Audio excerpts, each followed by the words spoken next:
Marco Polo was born in Venice, Italy in 1254 to a wealthy family. His mom died when he was little, and his dad was away with his uncle on a trading trip in Asia.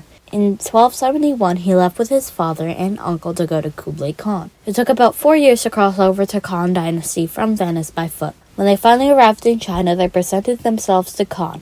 Later on, Khan started to send Marco on missions to explore and spy on other civilizations. He explored lots of Eurasia and recorded his findings. He found through this that China had new creations that Europe didn't, and he brought those ideas over with him.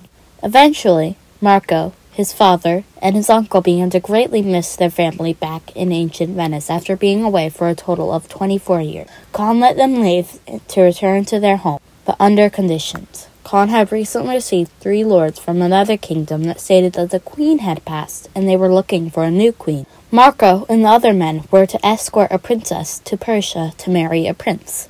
It took 2 years to arrive at Persia's port. Later on, they set off for their own home, Venice. When he came back, Marco started a huge book of all the travels that he had made throughout his years. It became quite popular, and if it had not reached popularity through Europe and Asia, then all Marco would have accomplished would be lost.